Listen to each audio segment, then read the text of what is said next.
Assalamualaikum warahmatullahi wabarakatuh. Salam sejahtera untuk kita semua. Kembali bertemu dengan saya Bang Jako di channel Jalan Qadim, jalan menuju pencerahan, pembebasan, dan keabadian. Kenapa abadi, keabadian? Karena yang namanya alam qadim itu dia sudah ada sejak awal, dari dulu dan sekarang, dan juga yang akan datang. Di alam qadim tidak ada awal, tidak ada akhir, dan dimensi waktu di situ tidak ada. Makanya ya, kenapa di alam qadim kita berbicara tentang keabadian. Terus kenapa saat ini kita merasakan ada waktu yang telah berlalu, ada waktu sekarang, dan ada waktu yang akan datang? Karena kita berada di dimensi baharu, kita berada di dimensi dunia, di mana dalam dimensi itu tentu hukum-hukum dunia, hukum baharu pun berfungsi, dan itu terbaca dengan panca indera kita, akal kita, sehingga kemudian ya kita yang masuk dalam persepsi kita bahwa ada waktu dulu, ada waktu sekarang, dan ada waktu yang akan datang. Karena di dimensi baharu di situ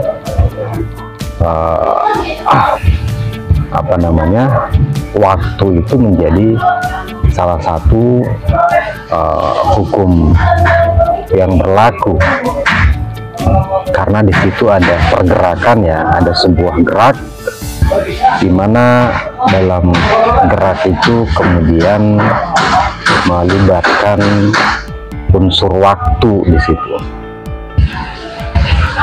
Nah, tetapi sejatinya kalau kita bisa menembus dimensi qadim, ya, bisa masuk ke alam akhirat, maka yang ada hanya waktu saat ini. Karena disitulah yang disebut wal awal wal akhir, ya, tidak ada awal, tidak ada akhir, tapi yang ada adalah kekekalan. Nah, sebenarnya semua kita sejatinya mengarah ke sana, ya. Inna lillahi wa inna ilaihi raji'un. Artinya sejatinya kita berasal dari qadim, dan semestinya pun kita kembali ke qadim itu, atau ilaihi raji'un. Hanya saja ketika dari qadim kemudian turun ke alam baharu, kita kemudian terlingkupi dengan hukum-hukum duniawi, hukum-hukum baharu itu. Nah, terkadang disitulah ketika kita mencari jalan pulang kita tersesat, yaitu adalah hal yang memang saat ini banyak terjadi. Makanya tentu kita membutuhkan maps, ya. Kalau sekarang ada Google Maps, ketika kita mencari satu titik tertentu, ya. Nah, demikian pula kita sejatinya membutuhkan maps untuk bisa pulang. Tetapi terkadang jikalau hanya sekedar menggunakan maps, ya, mapsnya ada tetapi kita tidak bisa membacanya, ya, tentu secanggih-canggihnya maps itu pun, ya, tetap kita akan tersesat. Makanya kita butuh untuk bisa mempelajari maps tersebut, dan yang bisa memberikan kita pengajaran bagaimana menggunakan dan membaca maps tersebut, ya harus ada seorang yang ahli yang sudah menguasai maps tersebut, bahkan sudah sampai di tujuan dari titik yang kita tuju itu. Itulah yang disebut dengan seorang guru pembimbing. Jadi dengan menggunakan analogi tersebut, ya, mau tidak mau dalam perjalanan kehidupan ini untuk menuju ilaihi rajiun, itu sudah dipastikan bahwa kita pun membutuhkan seorang yang bisa membimbing kita untuk membaca maps dan menggunakan maps tersebut. Walaupun kita sudah memegang mapsnya dan bisa membuka aplikasinya, tetapi jikalau kita tidak bisa membacanya, ya, kita tidak bisa mengoperasikannya, maka kita akan terus di tempat yang sama. Kita masih akan tetap berada di alam baharu tanpa bisa menembus alam qadim. Ya, jangankan menapaki alam qadim, untuk menembus masuk di gerbangnya saja kita belum bisa. Disinilah kenapa kita membutuhkan yang namanya seorang guru pembimbing, dan guru pembimbing itu harus bersamamu di antara kamu di saat ini. Karena terkadang sama dengan di maps itu ada simbol-simbol tertentu yang tentu membutuhkan ahli untuk bisa memahami simbol-simbol tersebut. Jadi kita tidak sekedar membaca simbol-simbol itu sendiri, menafsirkannya sendiri, ya.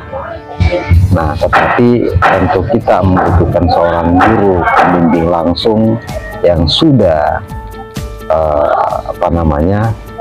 mengalaminya atau melewatinya. Nah, kemudian diibaratkan sebagai sebuah tujuan, ya, itu tentu jalan untuk menuju ke sana setiap waktu akan selalu berubah, ya. Ya, kalau misalnya kalau kita mau menuju dari Jakarta atau dari Tangerang ke Jakarta, kalau dulu kan setahu saya itu melewati hutan-hutan, kemudian menyeberang sungai, gitu ya. Nah, itu di zaman beberapa tahun yang lalu, berapa puluh tahun yang lalu, tentu sudah mengalami perubahan, gitu. Nah,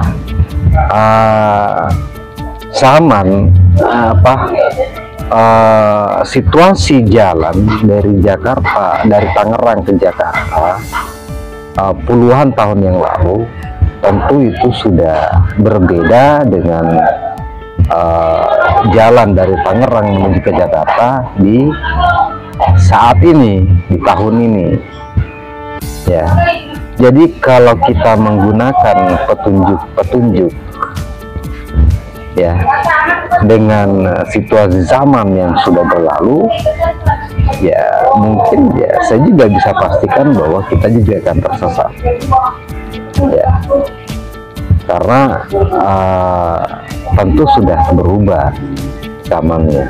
Kita tidak melewati sungai lagi, kita tidak melewati hutan-hutan lagi. Makanya yang kita butuhkan adalah guru pembimbing yang di saat ini, di zaman ini, yang sudah mengalaminya atau sudah sampai di tujuan itu.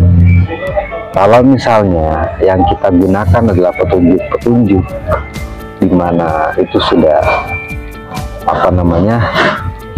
boleh jadi petunjuknya sama, tetapi tentu harus ada orang yang bisa menjelaskannya secara detail, ya, atau bisa mengungkap simbol-simbol yang dibuat ribuan tahun yang lalu dengan mencoba mengaitkannya dengan situasi saat sekarang, ya. Jadi itu adalah sebuah analogi sederhana, ya, gambaran sederhana bahwa kenapa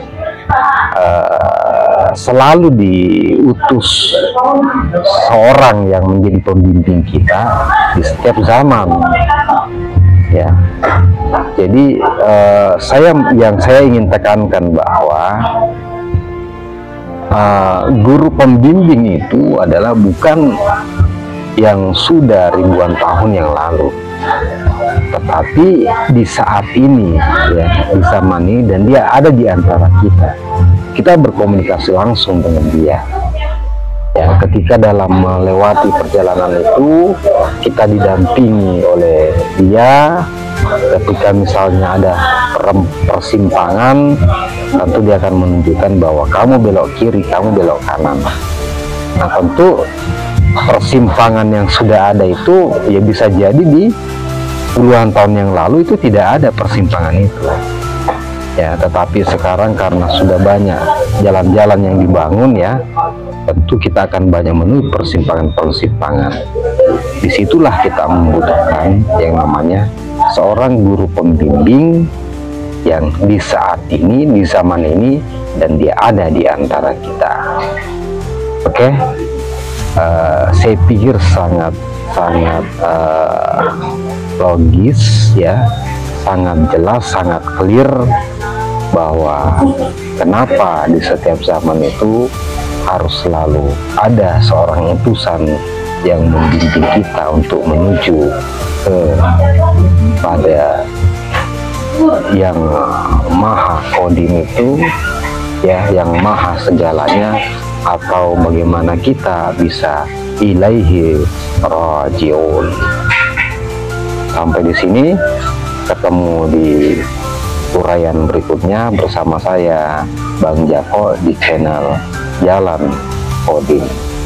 Assalamualaikum warahmatullahi wabarakatuh.